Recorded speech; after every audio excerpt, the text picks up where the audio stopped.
Welcome to the Educational Warfare Podcast. Here on this show, we're going to take the fight to the issues in education instead of falling prey to them. We know that education is a hard profession, and let me tell you, it is a profession. With a proper understanding and steps, we can all become mavericks in our field and not just martyrs to its difficulties. This is a podcast designed, explicitly to cut through the rhetoric, to get past the platitudes, to really help educators, I believe, through this cognitive dissonance, which is, everything we hear on podcasts, we're reading in books, we go to seminars, we go to workshops. I mean, it's just overtly positive. It's a little rose-colored glasses, too much. So this podcast is designed to cut through that noise and really connect with educators on a human level about what they're experiencing and going through, providing strategic solutions, practical pieces to help educators in this long-standing fight to improve the lives of children. So get ready, educational warfare. Here we go, baby. Let's rock. I'm Dr. Jordan Lauer, a husband, father of three, been a classroom teacher for 15 years. I've done so many things within education, as we all have. RTI, 2B coordinator, PLZ coach, author of Superintendent's De Facto Politicians for School Administrator magazine, and I'm the author of the upcoming book, The Two Backpacks, Understanding Teens and What They Carry, and your friend. And my partner is Dr. Ryan Jackson, founder of Fit Leaders. I've also been in education for approximately 20 years. My career began back in Metro Nashville Public Schools as a substitute teacher, beginning in 2004. I extended that journey all the way as a top 10 finalist for Principal of the Year in the state of Tennessee in 2022. I'm currently the executive director for Kids on Stage of Murray County. We are a nonprofit dedicated to closing the industry education gap and empowering young people through personalized feedback and mentor connections with industry professionals. It's my honor to be here with you today. I also live with my wife, just celebrated our 11th year anniversary, and she is a 19-year teaching veteran. So big shout out to my wife, Dr. Leticia Skay Jackson. So I live with an educator. I am an educator myself.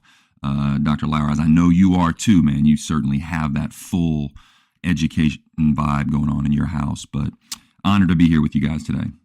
Absolutely. Yeah. And, me as well. So when we're talking to you here today, when we're talking about the field of education, as Dr. Jackson said, we both, my wife is an educator of 18 years, teach middle school, 7th and 8th grade history. So shout out to my wife, Ashley Lauer. So we are a family here together of educators, and we're talking about these issues we're going to talk about. We know what we're talking about. We live this, we breathe this. This is our life. So Ryan, I'm super excited to be doing this with you. We are going to be talking about this. So let's kind of explain what we're going to be doing here. So what we're going to do is we're setting up this educational warfare here. And by the way, you can find us if you have any questions or want to just comment. You can find us at educationalwarfare.pod@gmail.com. And what we're doing here is we're going to set up a topic of exhaustion. And we're going to do a 3-episode arc over exhaustion. And the episode you're listening to right now is called The War at Work. So we're talking about today why we're exhausted, how education causes us to be exhausted, and the things that do that. So I'm excited to be here, Ryan. I'm excited to talk to you about it. So, let's get to it. Absolutely, man. Let's dive in. What we're talking about first is the state of modern education. And I'm going to tell you right now, it's just exhausting. It's that easy. The state of modern education is exhausting. So, as teachers and frankly, as professionals, anything, one thing that drives that exhaustion are the demands of the job. So, Ryan, is there anything comes top of mind for you that's like a really exhausting first demand of teaching and just being a professional? And I think, and let's go there, but before we do, let's just qualify that exhaustion real quick for people. I think when we're talking about exhaustion here through the lens of an educator's life, and I use that word intentionally, life, not just workload, but their life, man, exhaustion is just so prevalent. It seeps into your physical, your emotional, your overall well-being. It really just chips away at you over time. So for some of us, we may be feeling more of that on the physical side. For some of us, we may be feeling that more on the emotional well-being side and kind of how that's impacting our soul. But just wanted to qualify that exhaustion. We're talking about how that encompasses an educator's entire well-being. But just to dive right into your specific question, I think we got to jump onto workload. If you're just talking about your typical teacher in the United States, dropped into any school, any state, any county, I think it's fair to say that workload is going to be intense from day one. And we could start specifically with number of students in class. A lot of people just don't know legal maximums, all that kind of jazz, and then how teachers have to balance that and leveling loads. But I think starting there, just the sheer volume of students that teachers have to work with. Yeah, it's. I think a lot of people outside the profession don't understand that when you have whatever the amount of students in your room, that is that number of unique personalities that you're dealing with. And we have, as you said, legal maximums, but there's so many times those get pushed back. And within modern public education, those maximums are not seen as like, oh, this is how many this is as many as you can have, but we'll go under that. Most schools push you to that maximum. My wife at her school, she has a science teacher. They lost a teacher, so they moved her to a giant room, and she currently had 37 seventh graders. I couldn't even imagine. And that is, dealing with all those personalities, like you said, those type of things really drive that exhaustion that you have to bounce back and forth. And let's not forget, often you're doing that 7 times a day. Correct. Now, let's play that out just for a second. So there's the volume level. Just the literal piece of dealing with that many students. And let's take teachers and let's do ourselves a favor here. Let's pick on our wives for a second. Let's take these teachers that we know, they're passionate, man, they care. They have both feet in on this, and you're really trying to build the kind of relationships, these imperative bonds with kids that are going to help unlock efficacy, help them reach their full potential. And you're doing that with 37 students in a class times 7 sometimes. It just makes the job, and this is how we're really going to peel this onion, I think, as we go forward. It makes the job almost untenable, man. Like, how can I really have that kind of impact with that many students in this short amount of time? Absolutely. Like, how can I be a factor? And we'll obviously probably get into, and then I should say a part of that, you're trying to make that in a perfect world. You're doing that. You're literally wanting to make a difference. And in a perfect world, you would attempt that and get as far as you can, and then just I tried. We also have to add into classroom management on top of that, like behavioral management. It's not just, I have all these people here who may raise their hand quietly. It is, you're dealing with the natural things of teenagers that they have. I feel an exhausting part of that is you're attempting to do that, and then you're sidetracked by so many little natural parts of that. And so it's like every time you're like, I think that really went well, boom, something happens. You're taking a step back now. Instead of really reaching them, you're dealing with a couple issues here and there. And I think, like you said, demands of the job, those class sizes, just having that many students in there, really, frankly, is exhausting. And I think a big part of it starts to make us feel that we're not doing a good job.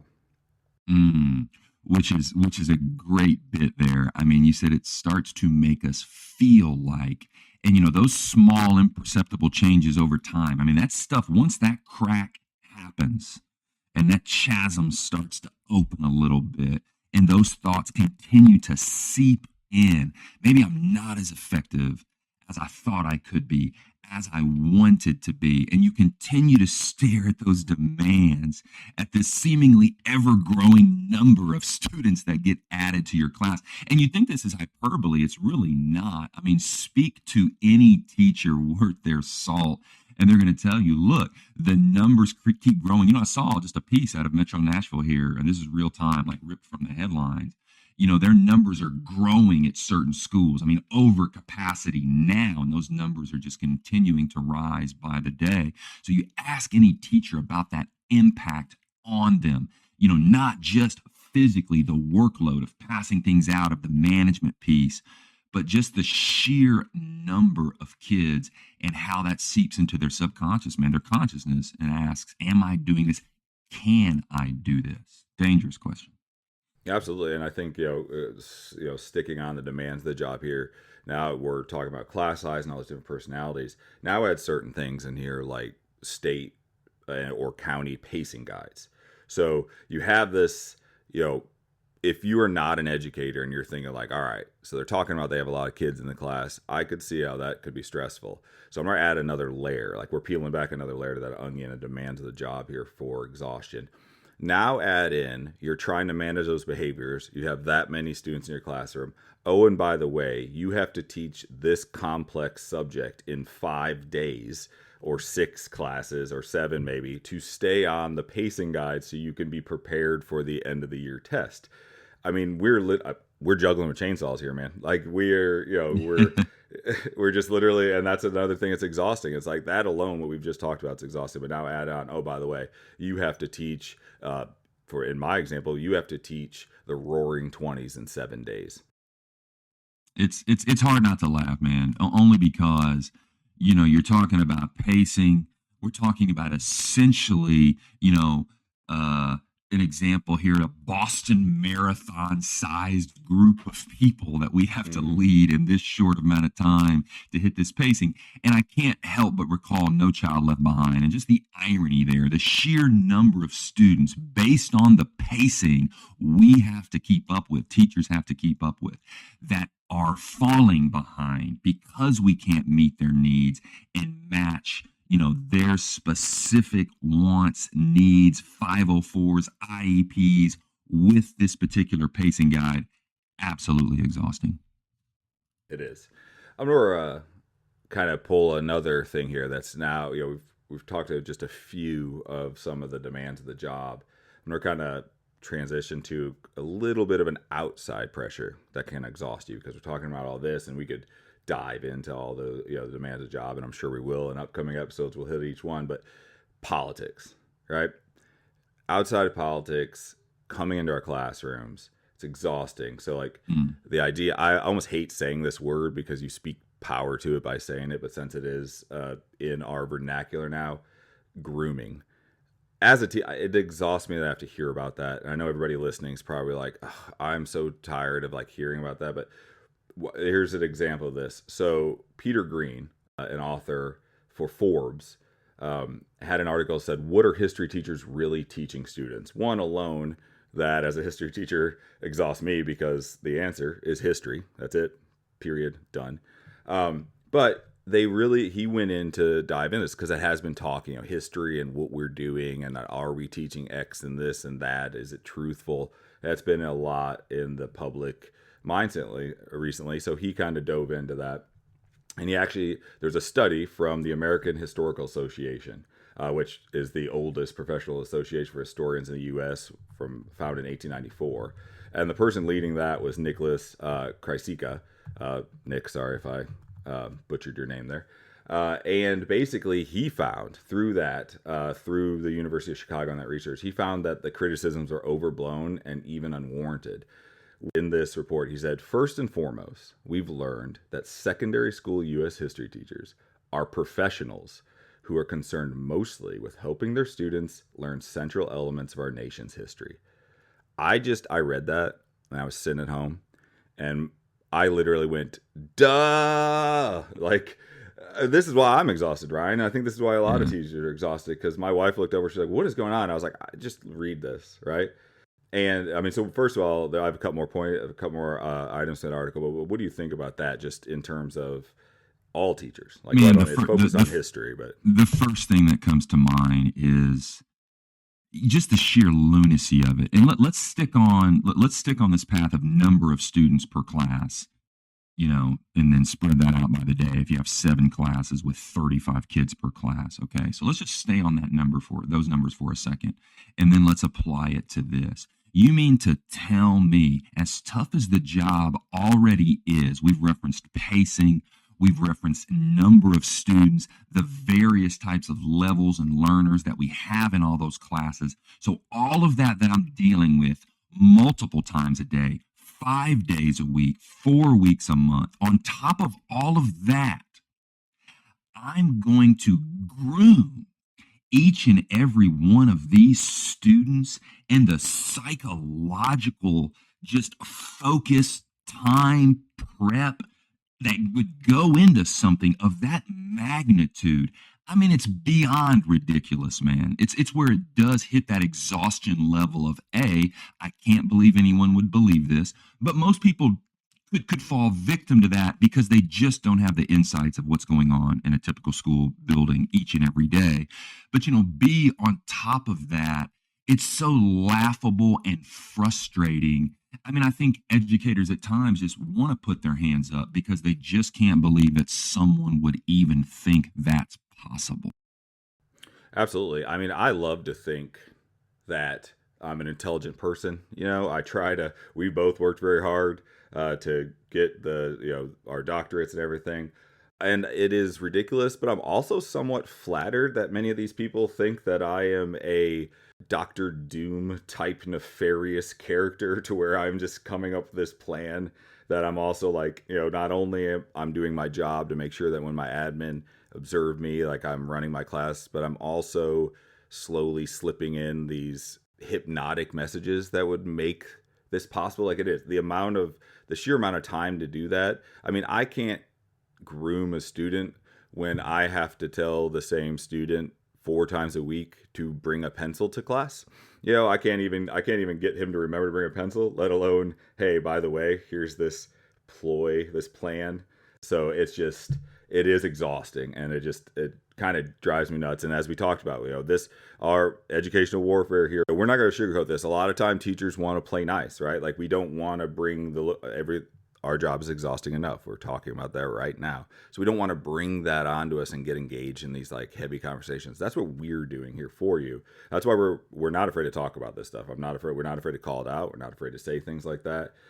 We simply don't have time to indoctrinate. The author of the article, Peter Green, in his next quote said, "American high school history classes, it turns out, are not run by Marxist radicals intent on indoctrination, but by professionals who are serious about both teaching and to pass on that understanding to their students." If any of you are kind of wondering, want to kind of dive in deeper to this, you can read the full report at historians.org. That's just a little thing about that. Where I might push you on that a little bit, man, just for conversation, Yeah, to get us thinking here is, we talked about pacing guides and the intense nature of that, keeping up with that pace, the volume of students. And I would say by and large, man, that's going to be true in most of your classes. These classes are, and they're designed this way. They are, a mile long and an inch thick. Okay. But what about something like an AP course, Dr. Lauer? I mean, where you've got a little bit more time to dig deep because the sections are a little more robust, right? And I still think it's pure lunacy to even talk about grooming, but there you would at least have some more times to really dig into ideas and where those ideas could go and spiral out. Just kind of speak to that. I mean, as if someone was arguing against you. Now, I'm not talking about, History 101. I'm not talking about U.S. history, general education. I'm talking to the guy who teaches APX and takes it here. Insight on that. Well, I mean, I teach AP European history right now, right? So, just a little quick segue or a little quick sidebar here. When you talk about a little more time, one thing I am exhausted, and some AP teachers out there may be like nodding their heads along with us, hopefully. Some schools are in block. For those who may not know, it's 90 minutes. You have 4 classes a day. When that was the case with AP, you had basically year-long 90-minute classes. A lot of schools are now transitioning to give students more opportunities, more classes, to the 7-period, 45 or 48-minute plan. AP is still a year long. So they literally said, hey, you get a year, but less half the time you had before, which is difficult. So, but to go back to what you're saying, that in history, especially in an AP, that's what we're doing in advanced placement AP classes is we want them to dig deeper, we want them to think. And that's what gets me about the grooming piece is if you were arguing like, hey, yeah, you would have more time to do that. That's what history is. That's what any learning is. I want them to think analytically and deep and argue these things. History is so nuanced in any classes. I mean, it's not black and white. So you're looking at these deeper things, and a lot of the exhausting thing to me is that when these outside sources say that there's grooming or indoctrination, honestly, what they're really attacking is that we're training our kids to not hear something, accept it, and move on. And I think that's some of the fear of it is that we're training, like my students, I give them an argument, I give them a prompt, I give them an idea, and I say, argue this side of it. I literally was teaching my class how to do a document-based question the other day.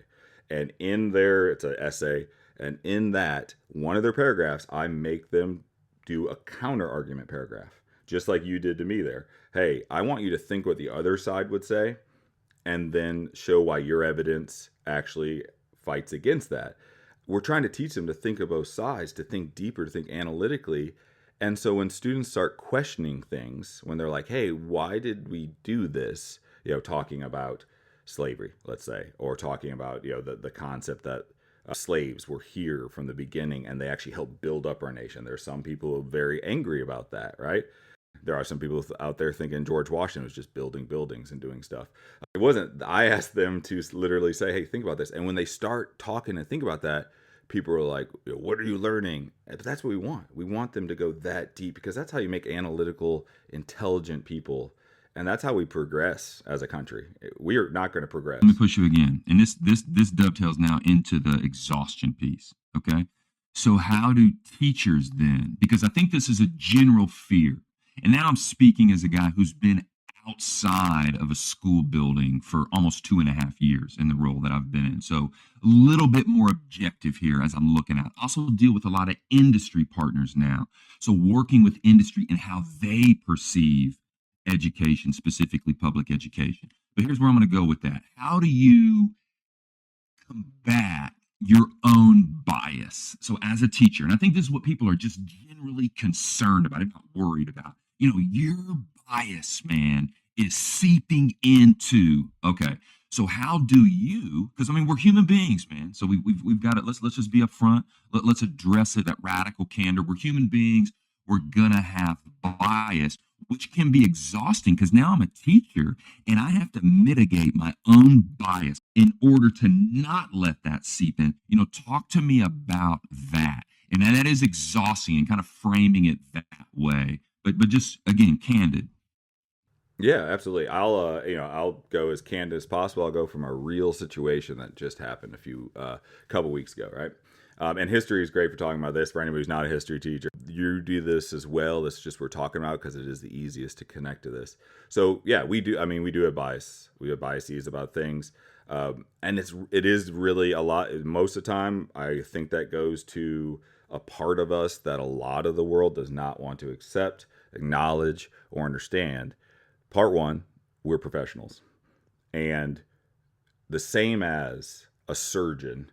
The same as any doctor, any lawyer, you may have somebody in those situations come in front of you where you may not feel super comfortable with that. But, if you're a lawyer and you're talking to a guy who is like, all right, this guy is guilty, you just know just the way, but you do your job because that is the professional pull, right? So you do have to hard stop them a lot of times. But they do kind of creep in. And a lot, and I start my stuff with, especially when I'm talking about U.S. history, because I teach U.S. history honors as well, on top of AP European history. I tell my kids, I'm like, look, we're going to be talking about political stuff here because that's U.S. history, right? Half the stuff is laws, tariffs, amendments, different presidents, what they did. I said, I'm never going to attack a specific party for doing anything. If we're talking about something, I tell them, I was like, I'm going to call something out that's kind of dumb, either way, from either side, because that's the only way that you kind of know. I'm like, this doesn't really make sense. Here's why. And you stay on a professional level. But a real story just happened. So I was talking about Harding did some tariffs, and I was talking about Hold on, is how, this Warren G. Harding? yeah, yeah, Man, I Warren mean, I G. just had to Harding. give myself a cool point for that. Going Man. deep, Okay, man. yeah. So we were talking about that, but then I went back to how William Howard Taft put in a bunch of tariffs too, and then Woodrow Wilson, after World War I, kind of slashed those tariffs to like help the consumer. And so I'm talking to my class, and I'm like, hey guys, because half the time as a history teacher, I'm trying to prove to them why what I'm saying actually matters. So I'm like, hey guys, this is. I always tell them, I'm like, look, history doesn't repeat itself; it rhymes. So the things that happened before, the things that went with this rhyme, they come across. So I'm saying, hey, we're talking about 1916 here, and we're in 2024, and guess what we're talking about right now? Tariffs. Mm. And so I'm like, this is why it's important. So I'm talking about tariffs. I'm kind of explaining them. I'm like, I want you to understand them. That way you can make your own decisions for things. And I'm kind of explaining tariffs very kind of flat line, like that they do that. And I get one of my principals walks up to me with a folded, printed out email. And it's from a student. Basically, that student interpreted what I was saying as an attack on former President Trump because he wanted to do tariffs. Mm. I never went into that. I never said this was dumb. I was just explaining it because I wanted them to understand our current political situation. So sometimes what's exhausting is like I do have to stop my biases. They do creep in, but as long as you don't let them get to where I think there's a very big difference between having a bias towards something, explaining it, and just straight up bad mouthing a person. Just straight up saying I don't like this person. I never let my political affiliations get into class. Like I literally tell the students, I was like, sometimes you may think I'm X. I'm this party. Sometimes you might think I'm this party. You might think you have me pegged as, oh, he's he's a Democrat or he's a Republican. And then all of a sudden I'll say something like, oh no, maybe he's the opposite, and then that's what I try to do. And it's more letting them flesh out their stuff. But sometimes, which is exhausting, you could have the best intentions. I'm literally trying to do my job in that point. I'm trying to take something from the early 1900s and bring it to right now, bring that relevancy that we always ask for, like, why is this relevant, and do that and explain it. It was right before the presidential debate, and so like I knew that would come up. So I was like, hey, we're studying this now. If you watch the debate, which you should, as the students I'm teaching are juniors, they're very soon going to be shoved into our world, and I was like, you need to be a part of it now. Civic duty, right? So watch it, and then so like the best intentions, just trying to teach them. I didn't get in trouble or anything, but the parent was, or the principal was like, hey, just to let you know, this is kind of going on, so you may want to be careful. That's exhausting. That like the rest of the day, I was relatively crestfallen. Another example, another like kind of attacking education that from the outside world is, oh, you guys like don't teach anything useful. Like you're talking this, and that's exactly what I was trying to do. I was bringing history alive. And I still had to be, I still had an outside force kind of whack me in the head. So and that's a great point and great story. I appreciate your vulnerability there, in sharing that and tying that into exhaustion. Here's more I wonder from me, when we open ourselves up to that and I like what you said, and actually I'm going to pause before I finish that sentence there. Here's another reality of education. Either you're dealing with, and you've been there, buddy, I know it. Most teachers will resonate with this. Either you're in a class where students aren't saying anything. I mean, they are just in there, absolutely quiet. They're docile. And I know immediately you're thinking, man, that sounds great. It's not when you're trying to create an engaging lesson, okay?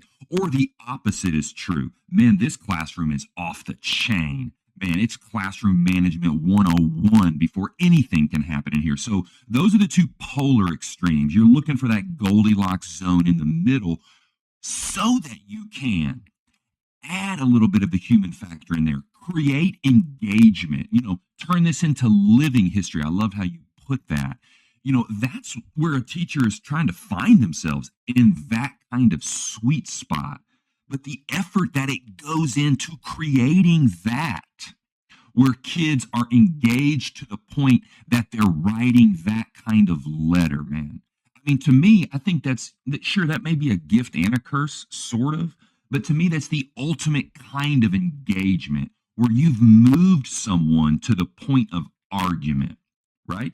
And as teachers, I mean, as educators, and again, my friend, it's exhausting. We're just going to stand on that. But that's the kind of work that does get students thinking and moves the needle in terms of that kind of processing that we really want out of kids. It's tough to get there, and you just shared a great, poignant story of how it can make you feel when it happens. But man, that's where growth comes through that kind of rub, I believe. Yeah, absolutely. Argument is, there's a reason. Let's go back. Read an interesting thing that the human brain actually understands things better when it's in dialogue form. So think about it this way. So we can only focus, our brain can focus on a singular issue when it's, I'm going to use a term like flat, right? Like fact, here it is, boom. We can only focus on that for about 27 seconds before our brain starts to move on, because our brain says this is not dynamic. This is a fact. I'm going to either remember it or not. That is the reason Aristotle and Plato wrote their works in dialogue form. If you think about this, we all do this. Yeah, I'll be vulnerable. How many of us in our heads, when we're thinking of an idea or kind of a hard topic that we want to discuss with somebody, how many of us have that internal argument, right? Where you're like, oh, this person this, so I would say this, and then they're going to say this. I'm going to do that. You literally argue in your head in dialogue format. That's your brain staying active to flesh out those ideas. So our brains, without any teacher in the room, naturally do that. So getting to that argumentation stage, which argumentation is, we are going to say that and people automatically think it's a negative. It's not, right? We're not talking about like standing up and screaming at each other. We're talking about, think about debate team, point, counterpoint, rebuttal. When you get to that stage, your brain is as active as it's ever going to be. And so we're learning, and that's exactly where we want to get kids. But to do that, you cannot have an argument or analyze if you're not looking at all sides, digging deeper, going that extra level. And that somehow has been transitioned into grooming. Like, oh, you looked at this side. Don't talk about that. It's like, okay, well, then what do you want them to learn? Like what's the goal here? And that's the issue there. It's also, again, you talked about the sweet spot of a classroom. That's where you're getting the kids to interact like that. You have to kind of get some things that awaken emotions, and so when there's the things in the media about like, oh, you're teaching this about like slavery, for example. You shouldn't talk about how bad it was. Like, just kind of give the facts. It's like, if I don't talk about how bad it was, then they're not going to engage with it, because you have to have that emotional twinge to feel something, right? I mean, we all love TVs and movies. Some of the best episodes right now, you can probably remember TV, had you almost choking up or feeling so like excited by what's going on. That's why we engage. So when you take that out, you're taking that other level, and it's not feasible to then have them reach that deeper understanding. And also, I always tell students, we have to kind of feel something, especially in history. All right. And then I'm sure any ELA teachers, English teachers out there, when you study a work, like a book, right, you want them to feel the emotion that's in that work, because, and going back to history, if we don't feel something now, then why would we be afraid to repeat it? If you don't feel that emotional level, and it's maybe it's a bad thing, like slavery, the Holocaust, any type of awful thing that's happened in human history. If you don't feel that emotional twinge, then you will not grow up and understand that is a bad thing. And then if you see something happening like that out in the world, you won't understand that, oh, red flag, alarm, that this is something bad happening and I need to be aware of that. And that's just what we're trying to do. I'm not trying, I want my kids to pass any exam that they have. But I also want them to be humans. I want them to be thinking, analyzing, deep, emotional, understanding humans. I love that it's sort of slipped into this side of things, because in the era, the sort of the pre-dawn era here of AI, and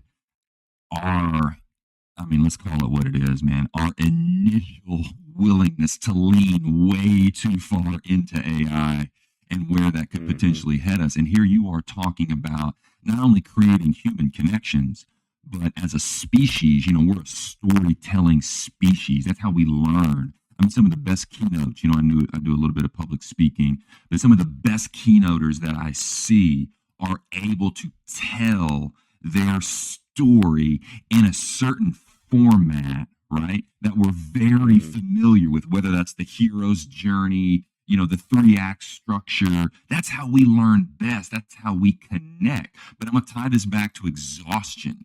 If and when you're able to do that for one class and the emotions that come out of that, the energy that goes into that, I mean, the back and forth, I mean, even when it's challenging, it's great.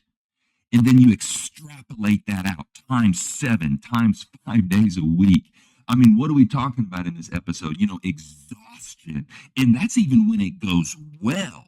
When these things come off the rails and it just goes, crash and burn, and how that leaves a teacher feeling, that's a whole nother story. But even when it's going well, when you're trying to create the kind of engagement, when you're trying to keep up with a certain pace, when you're dealing with a certain number of students, I mean, the culmination of that is an exhausted teacher who at any moment could say, you know what? I'm giving the keys to somebody else, man. It's your turn to drive. And we're trying to keep people in that seat behind the steering wheel. So we're giving them just this truth, speaking truth to power, as you said earlier, but also just calling things for what they are. It's not an easy job. It leaves us very, very exhausted. You talked about that internal dialogue, that we're constantly having back and forth with ourselves. As an educator, but as a human being, man, my internal dialogue runs constantly, buddy. So I believe all of that, that's how we connect. That's how we should be teaching, how we should be engaging. But the reality is, man, it's very, very exhausting to do it that way. It is. You have these things we've just been talking about, these pressures on the outside saying, oh, you're not doing this or you shouldn't be doing this. And it's very easy, like you said, give the keys to somebody else. Or for a good teacher, it's very easy for them to go, you know what? Worksheet city, baby. I ain't doing any of these deep thinkings. Here's this worksheet. And that was the first thing that teachers were attacked on a bit ago. It was like, oh, they're just giving worksheets. So then we're like, okay, we're doing project-based learning. Then we do projects, we dig deep. And now they're like, oh, you're grooming them. It's like, okay, so do you want a worksheet or you want me to dig deep? Why don't you come in and do it? And then exhausted, like you said. And then if you get it going well, I mean, my drive home sometimes, I am just about probably a 40-minute drive home. You leave like the last thing of the day. I'm sitting there, I stay at school usually about 45 minutes to an hour afterwards, just getting prepared for the next day. And I get in the car and I kind of feel good. And about 10 minutes in that drive, I feel like cartoon characters been run over by the steamroller. They pick them up, they're all flat and wobbly. That's me. All my energy goes out, and I get home and I'm like, I should do this and this and this. And sometimes I can just sit down and stare, and that's drives that exhaustion that it makes it. And then you're just like, I can't even do anything at home because I'm so tired. And then you start compounding that. And I think a part of that, so we've kind of talked about the demands and some of the issues here. So let's take a quick look at our current students. So the first thing I want to look at here, Ryan, is, I'm going to talk about it because we've been transitioning and talking about the demands of that. We talk about trying to engage our students. You talked a little bit about AI, so this can kind of fall into that. But a lot of people outside the educational field may not understand this. Cell phones in the classroom, right? Cell phones are a huge part of our life. We all use them. I use them. I always tell my students, look, I'm just as addicted or just as reliant as you are. So I don't want you to think I'm some Luddite here, disconnected from technology. I understand what I'm asking you to do, but we have to do it. But, cell phones in the classroom are kind of a huge distraction, and it takes away from all these, it's another level of exhaustion. Look at another article from EL magazine from ASCD, and it was called "The Classroom Without Cell Phones" by Matthew R.K. And basically, they took a freshman class, and they just said, "Hey, we are completely banning cell phones for this freshman class." What he was saying before they did that was that we talked about classroom management and how that's exhausting.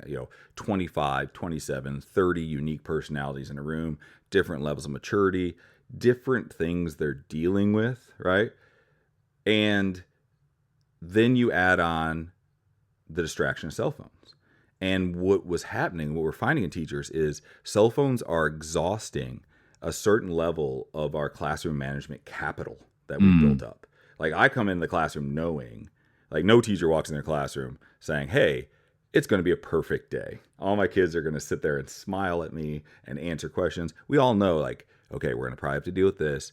But then we add in that other level of dealing with that distraction as well. It takes away from that capital and it leaves us on empty very quickly.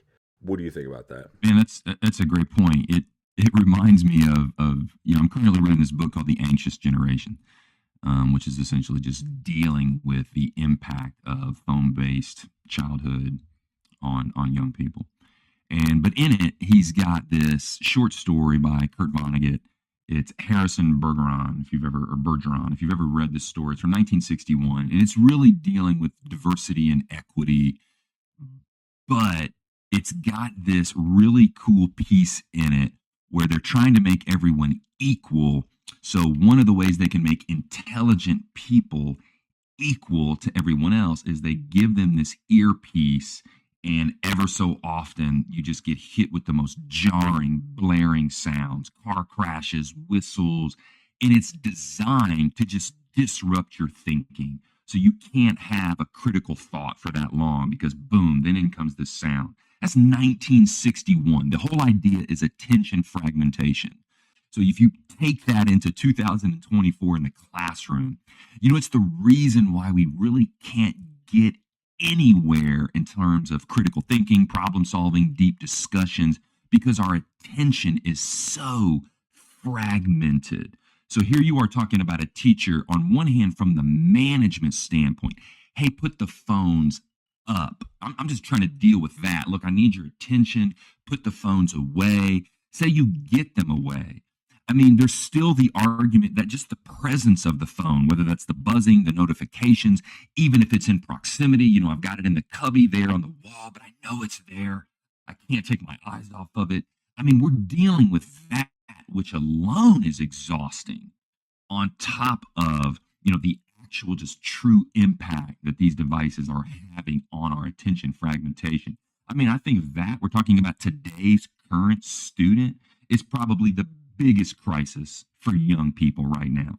I really love your point there that I think a lot of the outside world, especially like parents, and everything, when you're talking about cell phones, like behavior, that we are trying to like say, oh, your kid's being bad. Like your kid they're doing something wrong. And that's not what we mean. A lot of times it's that they're not trying to be bad. It is that draw, like you said. Our listeners, you probably get a lot of this. For those who are into it, cool. For those who aren't, I'm sorry. Huge Lord of the Rings fan. I'm a giant nerd, right? It's like the One Ring. It's just drawing them. Like they see it and they're like, oh, I could touch it if I could just get it.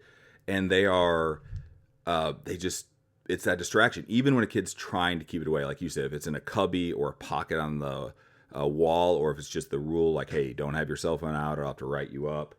You have to make sure that then they're sitting there and they're trying to listen, and in their pocket it's bzz, bzz, bzz, bzz, bzz, bzz, bzz. Oh, am I getting a call? Am I getting a text? What's going on? Am I missing something? In my book, The Two Backpacks, Understand Teens What They Carry, I talk about that their brain's not ready enough to deal with that. And it's this idea of FOMO, right? Fear of missing out. Like, what could I be missing? And that just, it almost drives them crazy. I actually had my students do, and I have pockets where all the kids have to put their phones. And I had a student stand up next to him, right? Stand next to my pockets. And I was like, hey, every time you hear a buzz while I'm talking here, I want you to put a tick mark on the board, right? So that student was sitting there listening to me, and I was explaining something, and they were just standing on the board with a dry erase marker, just tick, tick, tick.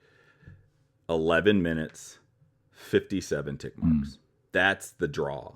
That's the issue we're dealing with there with cell phones. And one thing from that article from Matthew K., the interesting thing is they took those phones from students, right? They said you can't have them.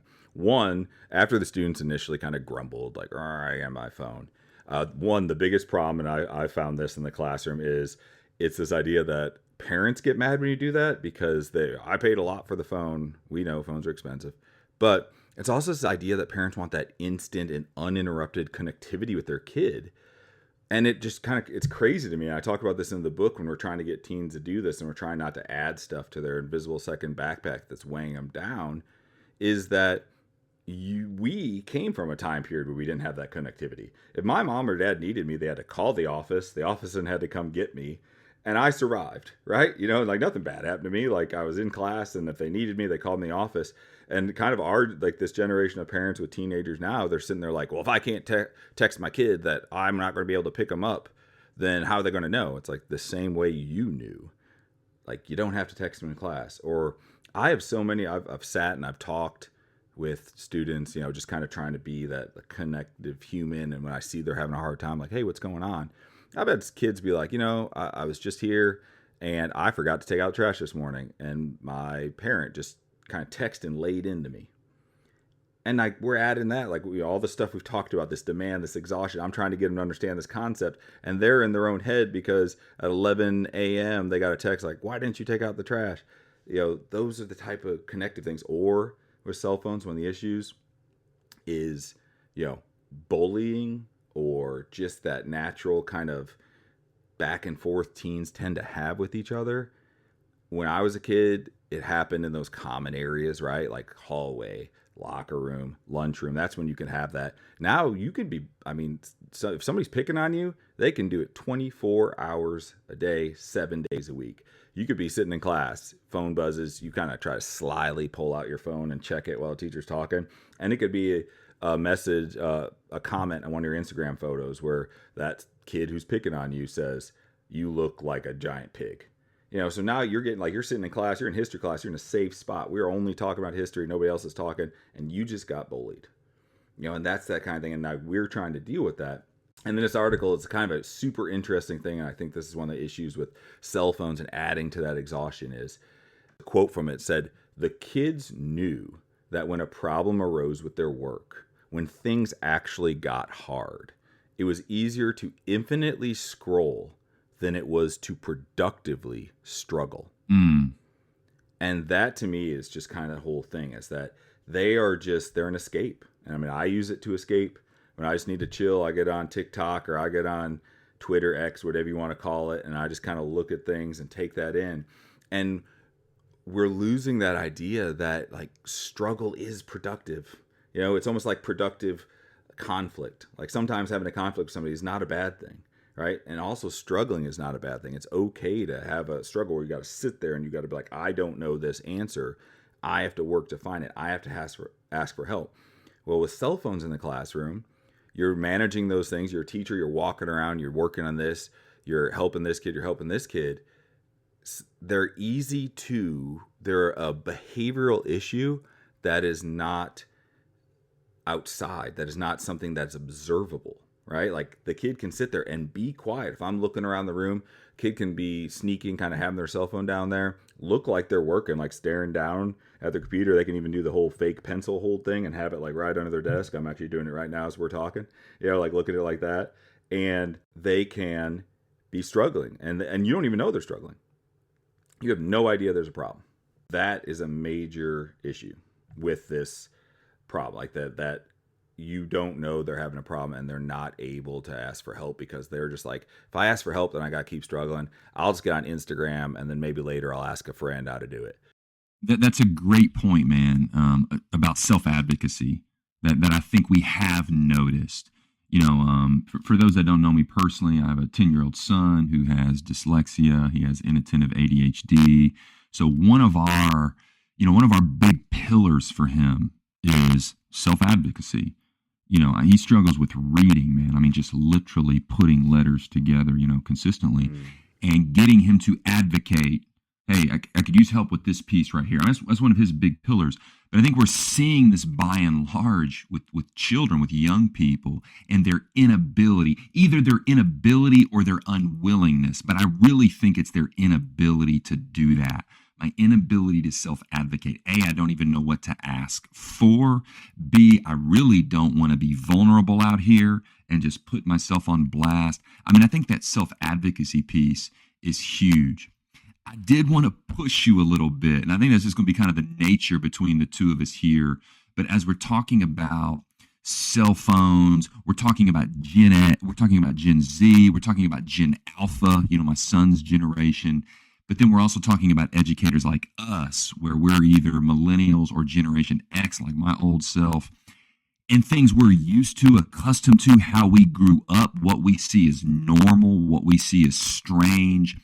I really think we have to at times take a step back and just remember the generation that we're dealing with, what they were born into, what they're accustomed to, what is their normal, that's our now new normal, and really appreciating that, man. And I say this to advocate, not just for young people, but maybe just the generational cohort in general. We have to stop blaming students that were born into this matrix, okay? Because, man, it's not hard for me to remember a time as recent as 2013 when BYOT was the big thing. Bring your own technology. We're encouraging students to bring this into the classroom. Okay, that's 2013. Well, bro, let's take it back to like the 1960s, 1950s when doctors are smoking in labor rooms.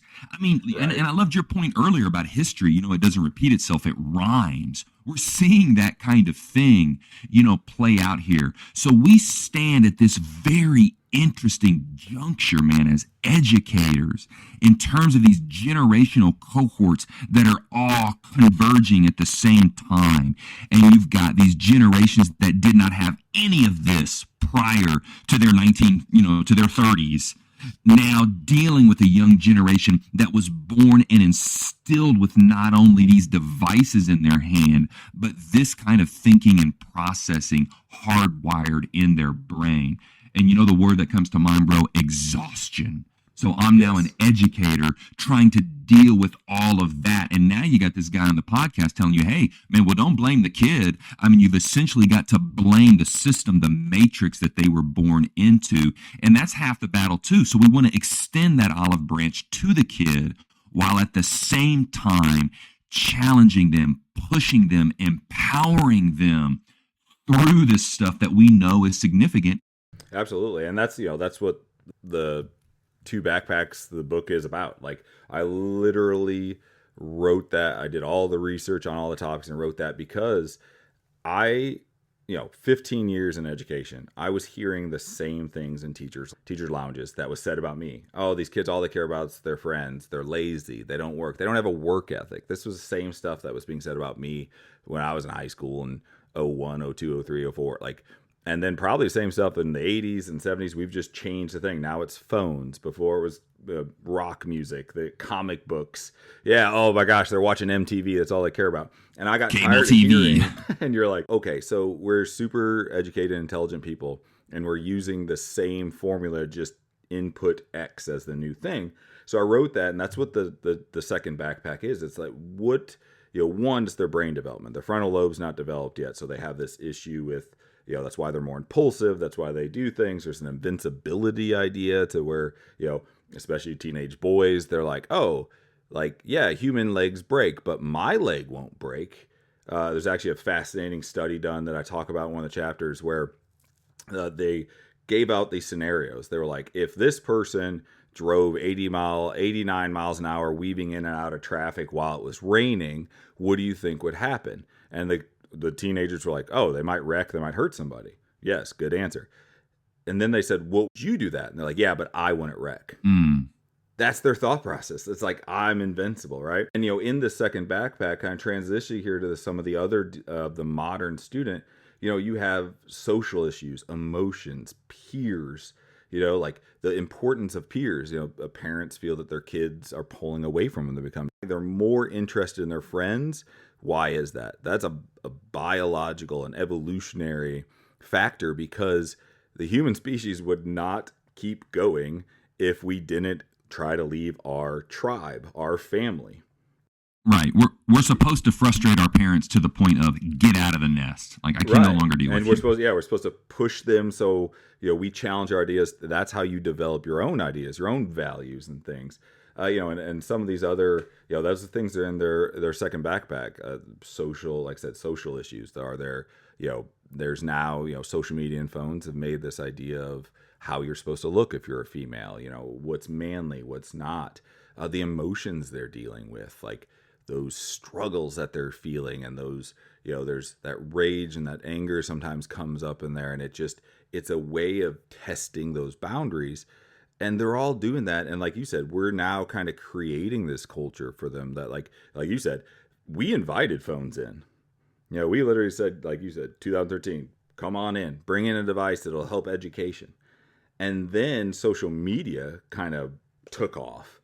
And we were like, oh no, like instead of just using their phone for research, now they can be on Snapchat taking a picture of their ceiling and their forehead to keep their streak going, instead of paying attention. It really was kind of a bait and switch, man. Like they have the devices, and they've got these powerful supercomputers in their pockets. We can use them now. And then almost overnight, certainly with Facebook, man, when Instagram got big, I was still an ELA teacher in Metro Nashville at that time. I mean, it just exploded. And yeah, it was a true bait and switch on us, where it was one thing and almost overnight became another thing that we just could not stop, a true juggernaut. Yeah, and I think it's it was a way to try to modernize and be like, look, education's trying to do this. And actually what happened was it was more of a, hey, by the way, we didn't have the foresight to see like, how could this go? We looked at phones as they were in the moment. And like you said, supercomputer, great for research. That way a kid can actually look at stuff, so we don't have to have old, antiquated encyclopedias. And we didn't have the foresight to go, where's this going? And where it was going was literally 9,000 different types of distractions. I can't tell how many kids, like right now, we're both on laptops doing this. And so if you imagine, our listeners, kind of picture yourself in front of the classroom, you got the kids have their computers open, you're expecting them to be typing in some type of an assignment you've made. And so you're looking at the front of their computers, and kids have their cell phones leaned gently, nicely right above their keyboard, up against their screen, and on it is Netflix. Right? And so they're staring at you, they're looking at you, and you think, man, I got good engagement. They're glancing down every little while, they got subtitles up, and they're just watching their favorite episode of Stranger Things, man. They're getting through like 2 episodes of class. And you're like, oh, and we didn't expect that, And I think that's one of the things that, like, dealing with those modern students is now we're not dealing with 2 separate entities. I think in the past, before you had a lot of these new modern things that kids are dealing with, that, again, sometimes we've invited in, we're not dealing with home and then school and then after school. That was like the 3 segments we had. And so as teachers, right, we had that one segment that was ours. We had to deal with the little behaviors in school, maybe kids getting picked on, bullied, you nip that in the bud, but then you're kind of teaching class. All of those have now merged. Like I said, the parents texting them, they might be getting bullied, or, let's go like, bullying, it's a hot topic, it's scary, it's sad, let's go the positive part for the teen. Maybe you're not getting bullied. Maybe that girl or that guy you've been liking sends you a text or an Instagram message or a Snapchat message that is like super positive, right? Like you're like, oh my gosh, I got him, I got her. Like we're doing that. I'll tell you, like to a young teenager who's trying to go out there and expand themselves, having the attention of the opposite sex or someone they're interested in, that will outweigh anything we're doing in class, because the way their brain's built. Like, we're talking about emotions and teenagers and their development. We act like right now, we kind of, again, don't have that foresight or that pulling back, looking at it. We act like what we're doing now is the way things are supposed to be. And we're ignoring millions of years of evolution. For a teenager, the attraction of the opposite sex or whoever you're interested in is exactly what your brain's seeking, because it's trying to go out there and like get that relationship, to get that moving on. And so we just kind of ignore that and say, hey, you should be paying attention. I'm talking about The Great Gatsby. And like to them, it's like their brain's like, I mean, I'm trying to like, learn how to talk to somebody I'm interested in and maybe get, a girlfriend, a boyfriend. And so like we're fighting against that, and all these new modern things have just exacerbated that more.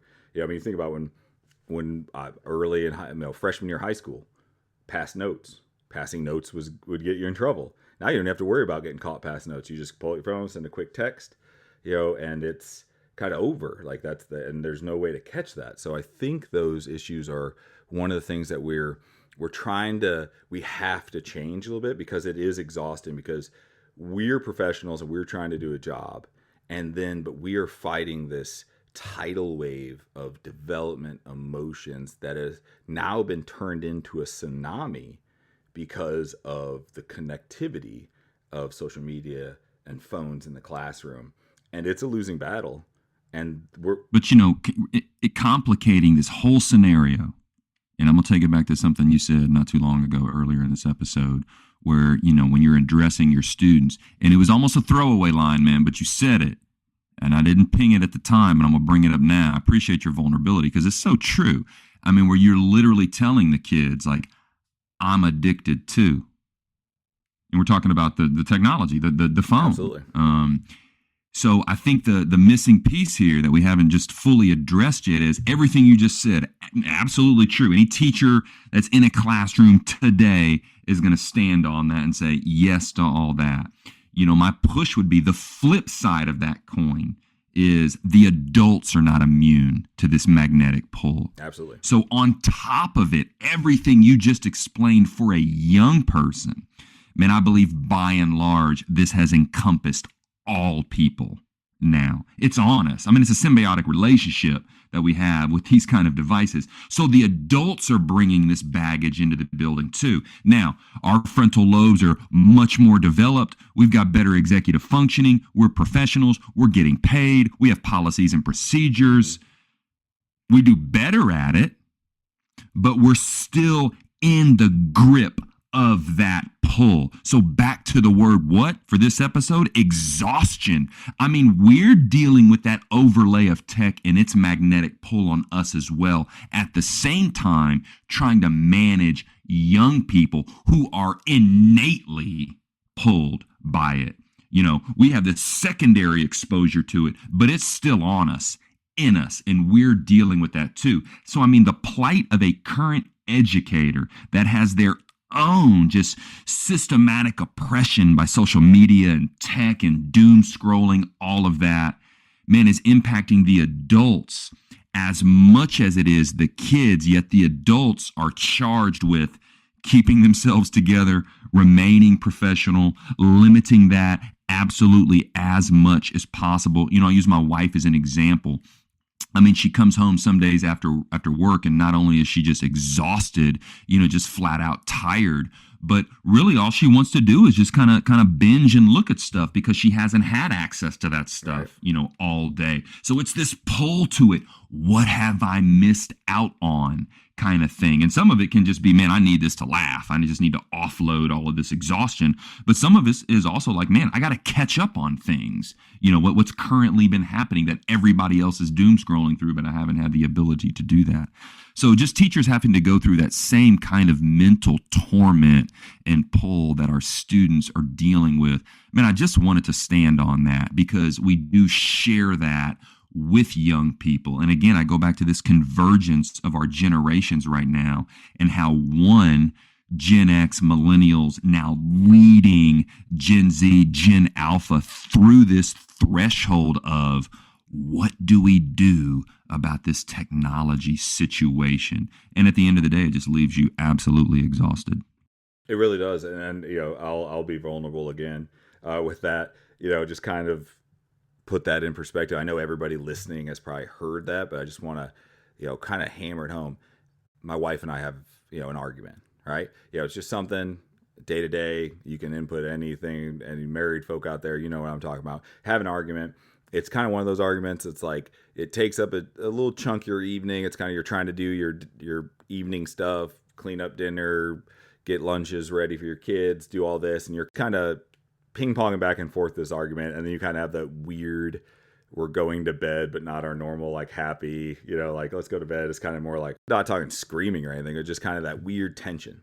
So then, you go to work, and you're like, all right, I'm going to do my job. And you're sitting there, and you're walking by your desk and you see your phone lights up, and kids are working, so you pick it up, and then it's kind of the continuation of the argument. Maybe it's like I wish you would have X, right? How hard is it for me as a grown man who's a professional to read that, to feel those emotions? And then as I'm processing that, like for me, I always get like my face gets like really hot feeling like I'm like, oh yeah, it's like, oh gosh, like I don't like this. Yeah, my brain's like alarms are going off, anxiety's kicking in. And then a student goes, Dr. Lauer, could I, they ask me a question and I have to like shove that down to do my job. Like I got to turn on like actor mode face. Like, yeah, let me help you. But in the back of my head, it is just, there's a screaming voice. And like you said, I'm a grown man, a bunch of education. I've trained, I know how to do this. And I have to do that. And it's a struggle to kind of lock in on that student and be like myself. We're asking 14, 15, 16-year-olds to do that who don't have that. And I think a way to kind of limit that, and this to a way to limit some of these problems, limit our exhaustion, is have, like you said, a little bit of empathy for them, a little bit of understanding for our teens, is like really recognize that how we feel that and apply it to them. Like, okay, I don't know if Johnny picked up his phone, but maybe that's the reason he's sitting there quietly when he's usually really, really talkative. Maybe something happened. And instead of getting upset or thinking he's lazy, let's look at through the lens of what's he dealing with. And that's what I talk about in the two backpacks, the book, is that we should be looking at through that. I'm not talking about it's not free passes, right? There's still work to be done. But instead of just saying, oh, he's lazy. Yeah. Making those assumptions, right? He just doesn't care. It's let's start filtering it through those other things that they may be feeling or dealing with. And then we can really reach them and kill it, like nip that in the bud instead of just kind of that ongoing problem. And I think this is a really good transition into our next area of how are educators adding more to our own exhaustion, or adding more to our own second backpack, or since we're professionals, we'll call it our second briefcase, right? That invisible thing weighing us down, and making work maybe even harder for us.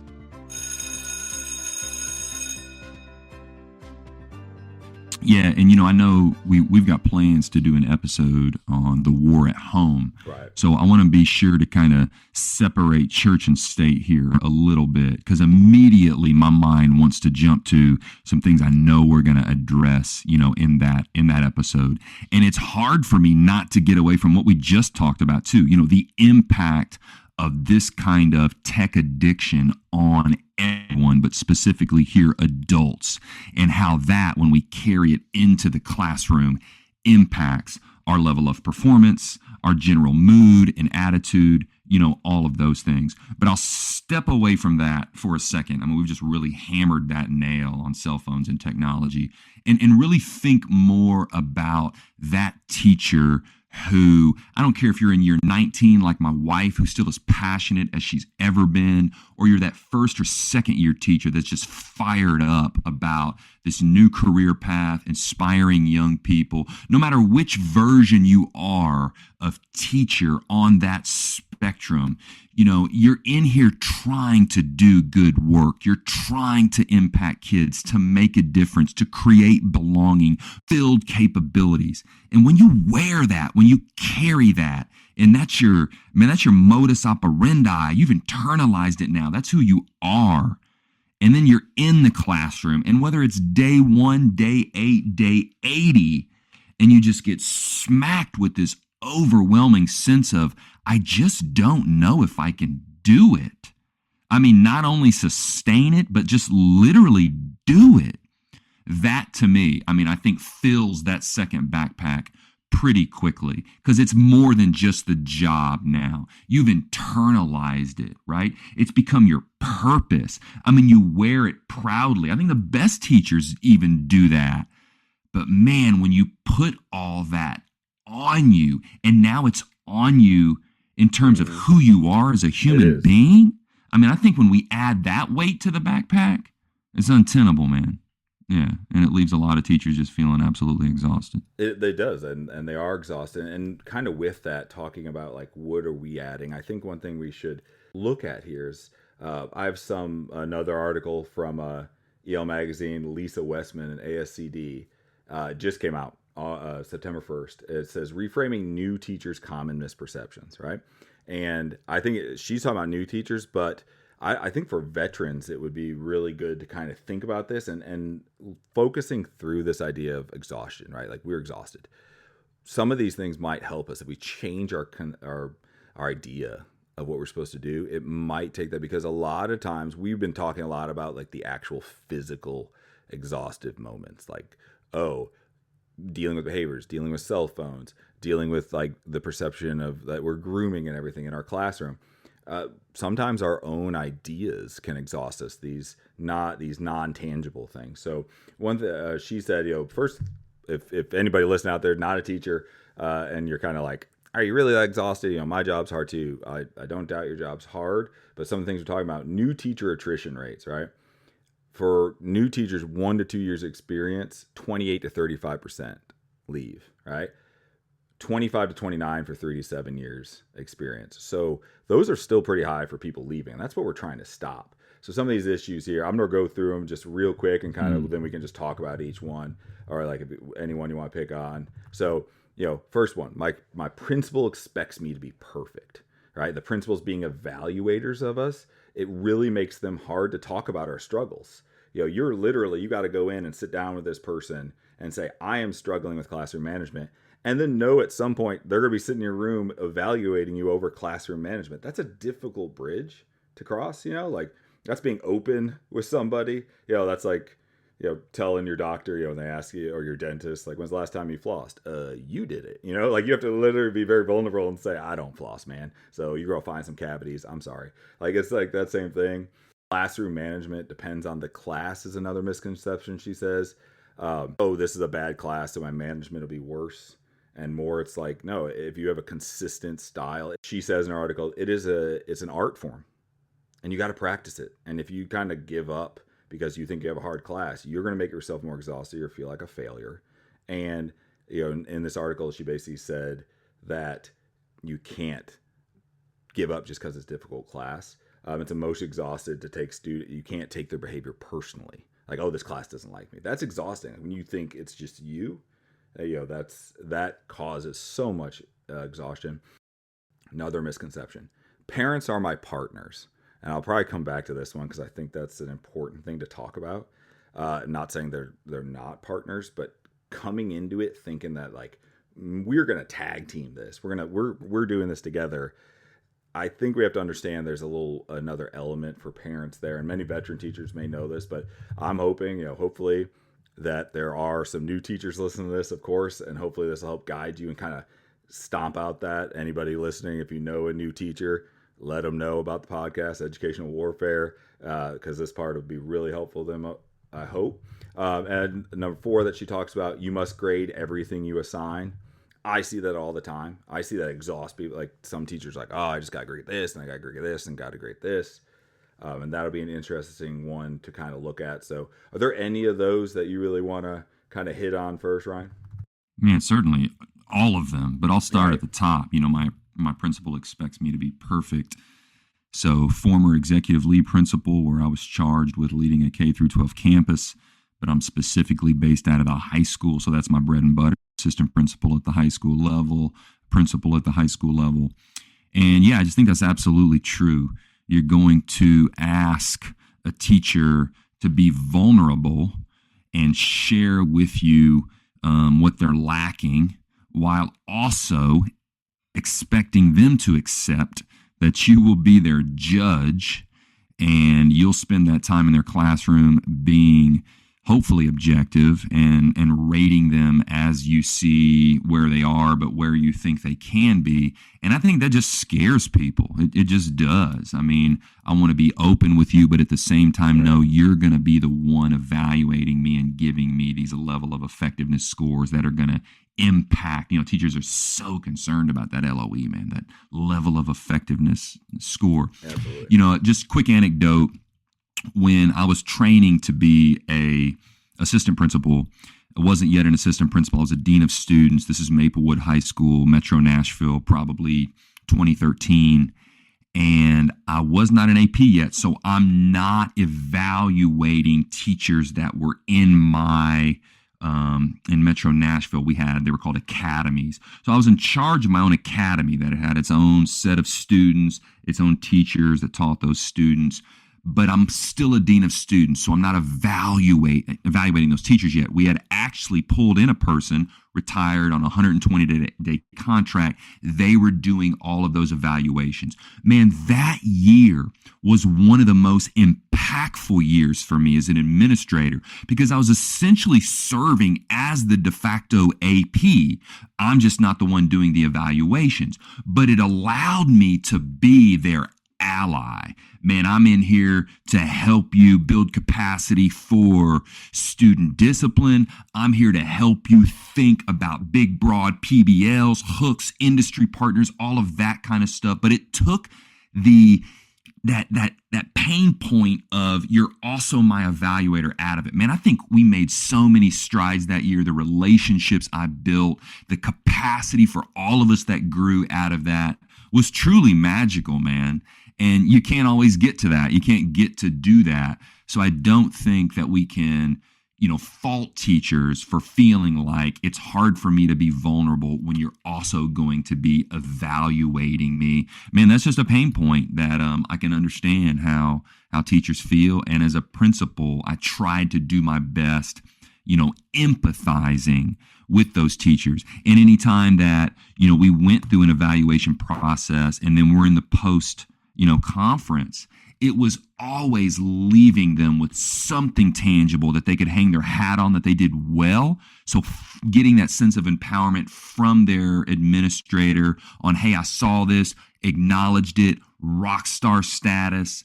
On this side of the coin, I see it's lacking here. However, we're going to put this little mini plan in place for you to start tackling those issues and then working together as a team to do that. That's best case scenario where that teacher walks out feeling not only supported, but also that they have a partner, thought partner, physical partner in terms of practice in there helping you depending on what kind of principal you have and their hands-on involvement. That's best case scenario. A teacher walks out of that office feeling that way, like they have a true champion in their corner trying to help them. I wish that was the case.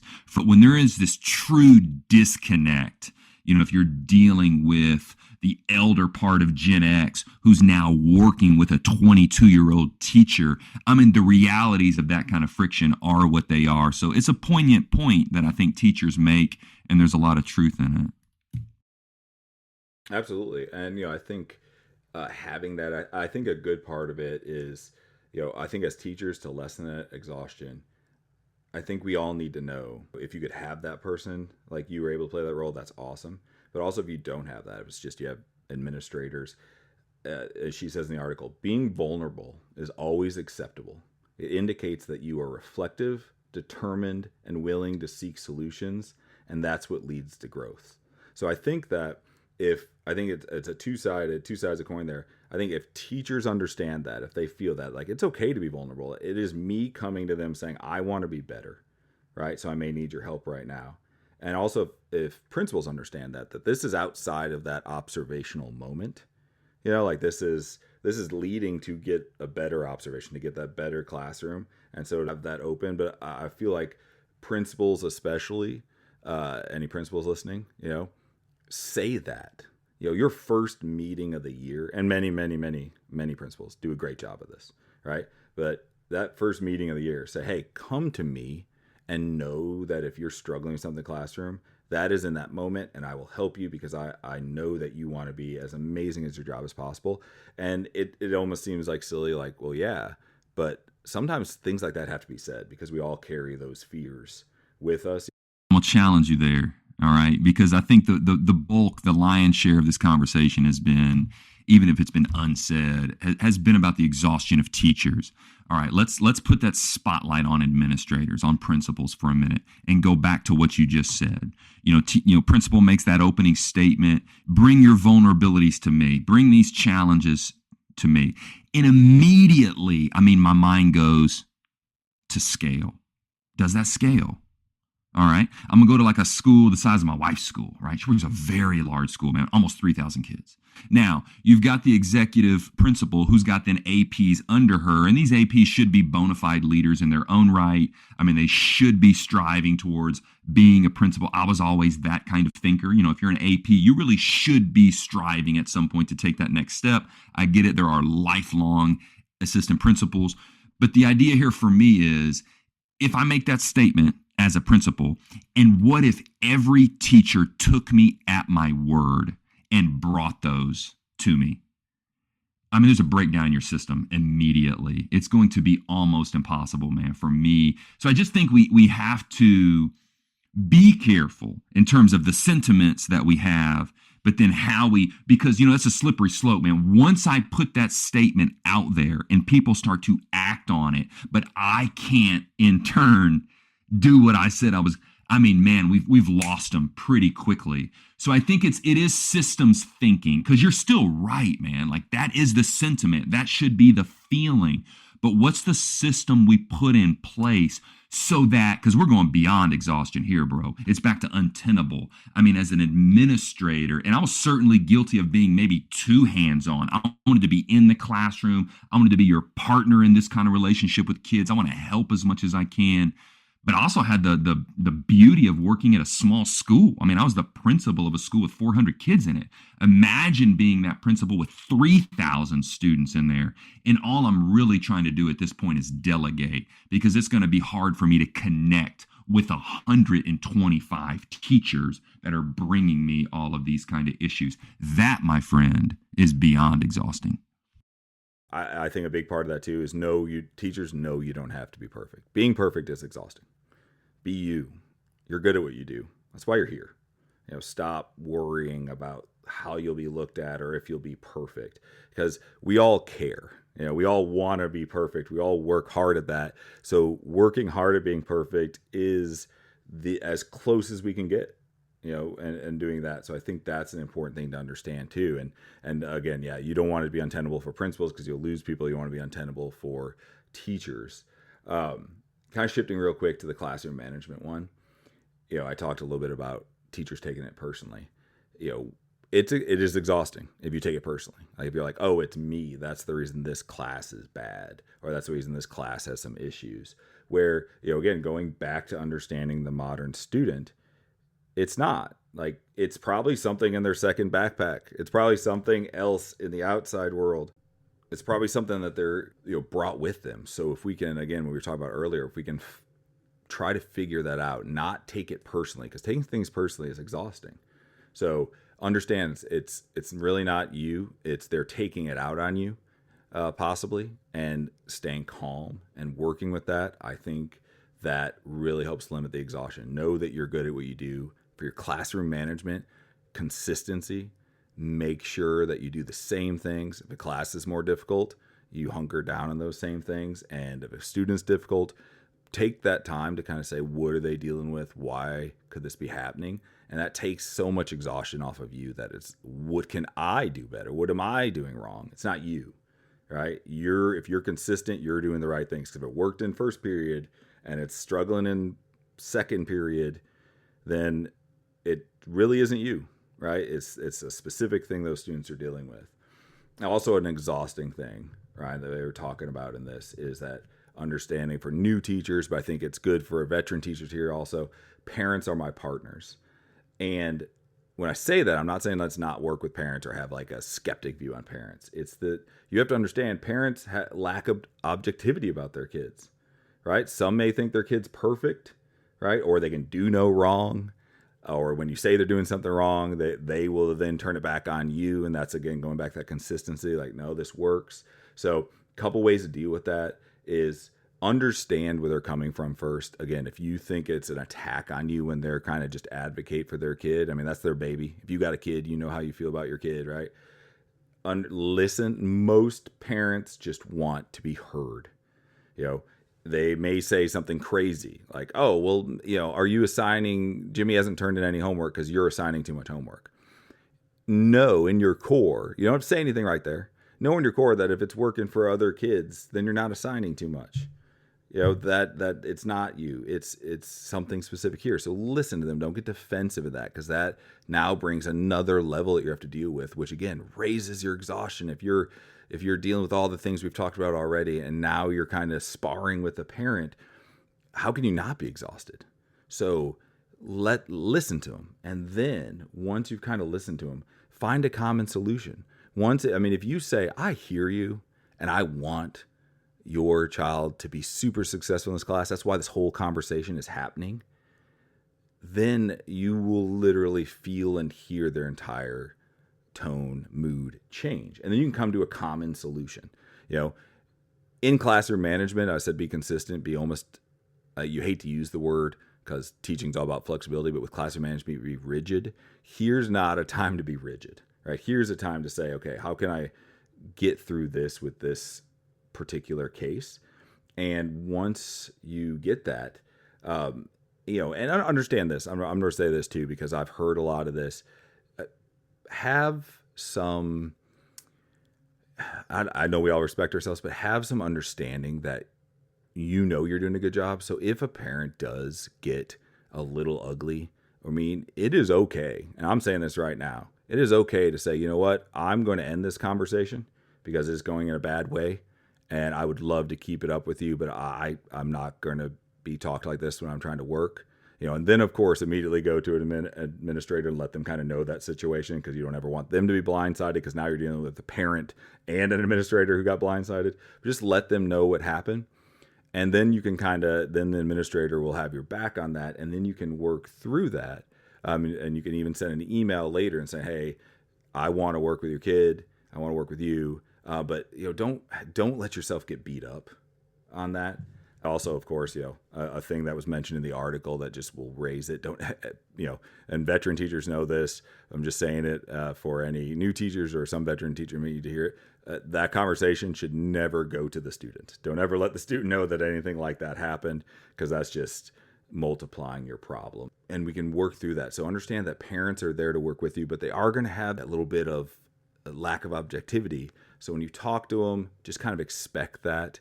But also, I think it's super important, if you are having an issue with the kid, instead of dealing with the exhaustion and dealing with that every day, I think sometimes a good parent contact, that can nip it in the bud.